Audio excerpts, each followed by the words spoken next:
कि जिसे देना सहारा स्वयं उसका बल हो जाना, प्रश्न होने से अच्छा है किसी का हल हो जाना। क्षण भंगुर है ये जीवन, यहाँ पर नेह बांटो, किसी से आज मिलना और उसका कल हो जाना। आपके सही चीज़ों का विरोध हो तो वो गलत है, लेकिन आपके गलत चीज़ों का विरोध है तो आपको स्वीकारना होगा या आपको मानना होगा। सुबह 4 बजे उठ के ये सुप्रीम कोर्ट पहुंच जाते हैं जी यहाँ पर जहांगीरपुरी में ये गलत हो रहा है। जब क्यों नहीं उठते हैं? जब राजस्थान के अंदर उनके घर जला दिए जाते हैं हिंदुओं के, जब क्यों नहीं बोलते हैं? जब इनका दिल करता है जब सुप्रीम कोर्ट खुलवा देते हैं।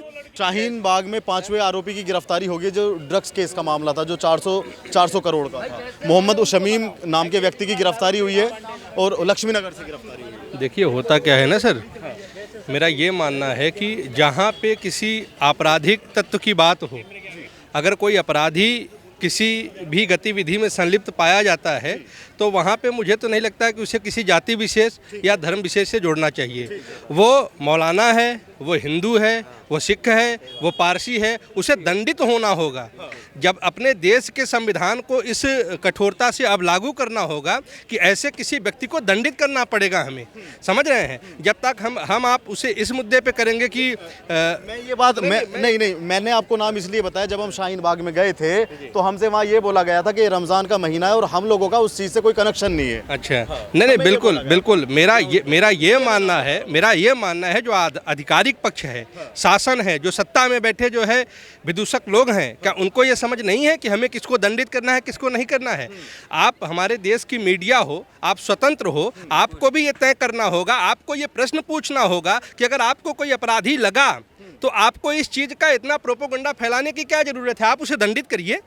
अगर उसका जनता विरोध करती है, दंडित कर दिया जाता है, अगर तो आप लोग ही बोलते हो कि ये मानव अधिकार का उल्लंघन है, ये नहीं बिल्कुल आप ही लोग इसका पूरी बात खत्म करने दीजिए। आप लोग क्या करते हो मैं बताता हूँ। आप लोगों का सिद्धांत है, अगर गवर्नमेंट अच्छा काम करेगी तो आप उसको बुरा बताएंगे। आज क्यों नहीं? आज जो जेएनयू वाले बच्चे हैं वो कहाँ गए? आज जेएनयू वाले बच्चे कहाँ गए? आज टुकड़े गैंग कहाँ गए? आप बताइए ना। मेरी बात सुनिए।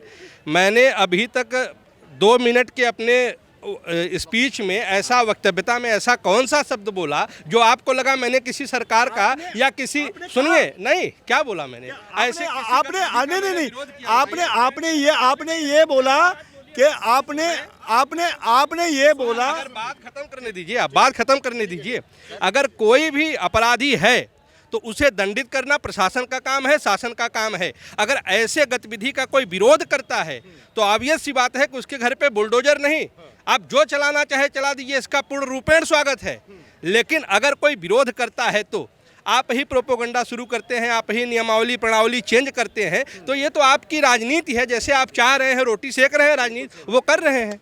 ऐसा नहीं होना चाहिए, समझ रहे हैं? नहीं क्या चाहते हैं कि कार्रवाई होनी चाहिए या नहीं होनी चाहिए? बिल्कुल दुबई तक का नेटवर्क है, बिल्कुल होनी चाहिए, बिल्कुल पकड़ा जाना चाहिए और कठोरता से दंडित करना, ऐसा दंडित करना चाहिए कि जिस भी वर्ग का हो वो, उस वर्ग का ही नहीं अपितु सारे मानव व्यक्ति को इतना डर महसूस हो, इतना वो लगे कि नहीं ये जुर्म नहीं करना चाहिए। सत्ता को ये है ना हकीकत। देखिए होता क्या है कि जब तक राजनीतिक विचारधारा, एक कथन है मेरी लिखी हुई, मैं सुनाना चाहता हूँ कि जिसे देना सहारा, आप सत्ता हैं, आप देश के माई बाप हैं, इस समय आप एक राजा हैं, देश का आप प्रतिनिधित्व कर रहे हैं, आपको पूरा अधिकार है सबको समान रूप से देखने का कि जिसे देना सहारा स्वयं उसका बल हो जाना, प्रश्न होने से अच्छा है किसी का हल हो जाना। क्षण भंगुर है ये जीवन, यहाँ पर नेह बांटो, किसी से आज मिलना और उसका कल हो जाना।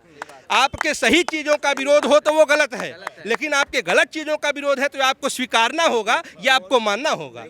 मैं अपनी बातों को बस यहीं विराम देना चाहूँगा सर, समय नहीं है मेरे पास।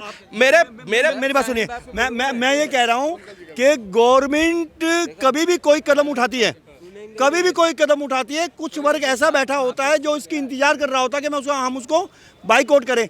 आज इतना बड़ा 100 किलो ड्रग्स निकली, आज केजरीवाल क्यों नहीं बोल रहा? आज इतना बड़ा कांड हो गया दिल्ली के अंदर, ये लक्ष्मी नगर से पकड़ा जाता है ड्रग्स डीलर। आज क्यों नहीं ये जो कपिल सिब्बल है ये क्यों नहीं बोलता? क्यों ये इंतजार करते हैं क्या? सुबह 4 बजे उठ के ये सुप्रीम कोर्ट पहुंच जाते हैं जी यहाँ पर जहांगीरपुरी में ये गलत हो रहा है। जब क्यों नहीं उठते हैं, जब राजस्थान के अंदर उनके घर जला दिए जाते हैं हिंदुओं के, जब क्यों नहीं बोलते हैं? जब इनका दिल करता है, जब सुप्रीम कोर्ट खुलवा देते हैं। शाहीन बाग के अंदर 80% अनऑथराइज कब्जा है। शाहीन बाग की गली के अंदर अगर आप घुस जाए ना तो आप निकल नहीं सकते हैं। शाहीन बाग एक बहुत बड़ा विस्फोटक है। जितने भी क्राइम आज दिल्ली में, जितने भी क्राइमों की प्रोफाइल तैयार होती है वो शाहीन बाग है। शाहीन बाग से ही जेएनयू का मुद्दा तैयार हुआ, शाहीन बाग से ही शाहीन बाग प्रोजेक्ट तैयार हुआ, शाहीन बाग से ही ये जो बॉर्डर के ऊपर जो लोग किसान बैठे उसके पीछे भी शाहीन बाग था। भाइयों आप समझो, शाहीन बाग बहुत बड़ा विस्फोट बन चुका है। शाहीन बाग का एक एक घर तलाशी लेना चाहिए। मैं तो कहता हूँ शाहीन बाग के अंदर 70% घरों के अंदर आपको अवैध काम मिलेंगे। मैं गारंटी दे रहा हूँ आपको। शाहीन बाग के अंदर अगर आप घुस जाते हैं तो निकलने का रास्ता नहीं है। शाहीन बाग दूसरा कश्मीर का रूप लेने जा रहा है, क्योंकि कश्मीर से तो इनको खदेड़ दिया गया है। कश्मीर में अब इनका कोई नहीं चलता। पाकिस्तान इनका ख़त्म हो चुका है, अफगानिस्तान इनका ख़त्म हो चुका है। इन्होंने दूसरा प्रोजेक्ट जो है अब शाहीन बाग बना दिया। और शाहीन बाग के बाद जो नंबर है वो सीलमपुर का है। सीलमपुर के अंदर भी आप चले जाइए, आपको याद होगा पूरी दिल्ली के अंदर सीलिंग हुई थी, और कहाँ पर सीलिंग आके बंद हुई थी? सीलमपुर के अंदर आके। क्यों? क्योंकि एक एक घर के अंदर 50-50 बच्चे बंधुआ मजदूर बना के रखते हैं ये लोग। इसलिए मैं कह रहा हूँ जागिए, आप भी जागो और हम भी जागें। सब प्रथम मेरा राष्ट्र है, बाद में मेरा धर्म है। अगर मेरा राष्ट्र सुरक्षित रहेगा तभी तो मेरा धर्म सुरक्षित रहेगा। तो इसलिए मैं कह रहा हूँ, चाहे इस्लाम हो, चाहे हिंदू हो, चाहे कोई भी हो, जो भी नशा करता है, जो भी गलत काम करता है, उसको ऑन द स्पॉट सज़ा देनी चाहिए। हमारा कानून सख्त होना चाहिए। अगर कानून सख्त नहीं होगा तो बहुत बुरी हाल हो जाएगी, क्योंकि हमारी दिल्ली पुलिस बहुत अलर्ट है। दिल्ली पुलिस के कारण से आज अपराधी भागने की कोशिश नहीं करता है। हैदर के बाद मोहम्मद शमीम की गिरफ्तारी हुई है आज 5वें आरोपी की। अच्छी बात है, अगर इस तरह का होना चाहिए, बिल्कुल अच्छी कार्रवाई होनी चाहिए। मैं भाई साहब की बातों से बिल्कुल सहमत हूँ कि अगर इस तरह की हरकतबाजी हो रही है और ये एजेंडा इन लोगों ने पाले हैं तो उसको बहुत जल्दी ध्वस्त करने की ज़रूरत है। और मुझे लगता है कि इस देश का जो नेतृत्व जो मिला है, वर्तमान जो नेतृत्व मिला है इस कंट्री को, उसका स्वागत करना चाहिए। और मुझे इस नेतृत्व पर पूरी भरोसा है, पूरा भरोसा है कि मोदी जी की नज़रें आगे भी है, पीछे भी है, इधर भी है, इधर भी है। ये छोड़ने वाला बंदा नहीं है। तुम भाग लो। जब हम शाहीन बाग में जाते हैं वो कहते हैं कि सब्र कर रहे हैं हम, और शाहीन बाग में कोई आए तो सही एक बार बुलडोजर को सब्र कर रहे हैं मतलब वो सब्र कर रहे हैं वक्त बदलने का। भाई साहब ये नौजवान ऐसा बोलता है, ऑन रिकॉर्ड है। अगर देखिए, अगर वहाँ पे गलत हो रहा है और फिर भी इस तरह की भाषा उनकी तरफ से आ रही है तो शुक्र मनाइए कि हमारी कदम जमी हुई हैं अभी। अगर गलती से कदम बढ़ गई तो समझ लीजिए कि क्या उसका नतीजा होगा वो तो खुद ईश्वर मालिक है। हाँ। अच्छा, क्या कहना चाहेंगे? एक तरफ जो मौलवी होते हैं वो कहते हैं कि मतलब इस्लाम में ये सारी चीज़ें नापाक हैं और इनसे तौबा करना। इस्लाम के बारे में मैं एक बात कहूँगा आपको, ये हिंदुओं की धरती है, भारत की धरती, ऋषि मुनियों की धरती रही है। यहाँ इस्लाम की बात न की जाए तो बहुत बढ़िया। इस्लाम ठीक है, इस्लाम धर्म को मैं मानता हूँ, ठीक है, बढ़िया है, चलो, लेकिन जो उसकी नीति और नीयत है उससे समझो। इतना बड़ा ड्रग्स का जो नेटवर्क है, हाँ, ये सब नहीं चाहिए वो दुबई तक नेटवर्क है उसका। तो इनको बिल्कुल एकदम खत्म करो, समाप्त करो, हटो यहाँ से, जाओ। गवर्नमेंट को बिल्कुल एकदम सख्त होना पड़ेगा। इसको लाठी बुलडोजर जो भी हो, साम दाम दंड भेद, ये जैसे माने उनको मनाओ। मेरा तो क्लियर एजेंडा है। सर शाहीन बाग पे बोलना चाहता हूँ, जो अभी मुद्दा हुआ था। ठीक है, मैं ड्रग्स मामला उसको छोड़िए सर, हाँ उसको छोड़िए सर। मैं कहता हूँ शाहीन बाग में आंटियाँ बैठी थी ना CNRC के विरुद्ध में धरने पे, टिकैत जी भी बैठे थे किसान विरोध के आरोप में। ठीक है, आज आप रोजगार और महंगाई के मुद्दे पे क्यों नहीं बैठ रहे हो? आप बैठो तो सही, आपके आका आपके अल्लाह आपको देंगे ना खाने को, तो फिर कहाँ जाएंगे कमाने को? तो फिर आप बैठो, हम भी सहयोग करेंगे। आओ तो सही। इस मुद्दे पे भटकने की जरूरत नहीं है, मुद्दा सिर्फ समझने की जरूरत है, भटकने की जरूरत नहीं है। यूपी की क्या फिजा है? मैं कुछ कहना चाहूँगा, यदि आप बहस अपराध पे कर रहे हो तो अपराधी को केवल 3 महीने में सजा मिलनी चाहिए।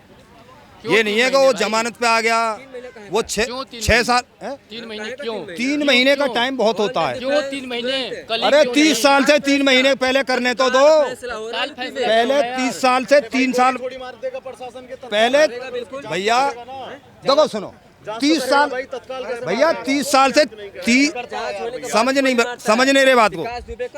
अरे सुन लो इतना तत्काल मत खाओ। अब जो 10 साल लगते हैं चार्जशीट बनाने में भाई साहब जो थाने में जाओगे ना एस एच ओ के पास वो कम से कम भी 2 साल लगाते हैं एक अपराधी को अपराध सिद्ध करने में।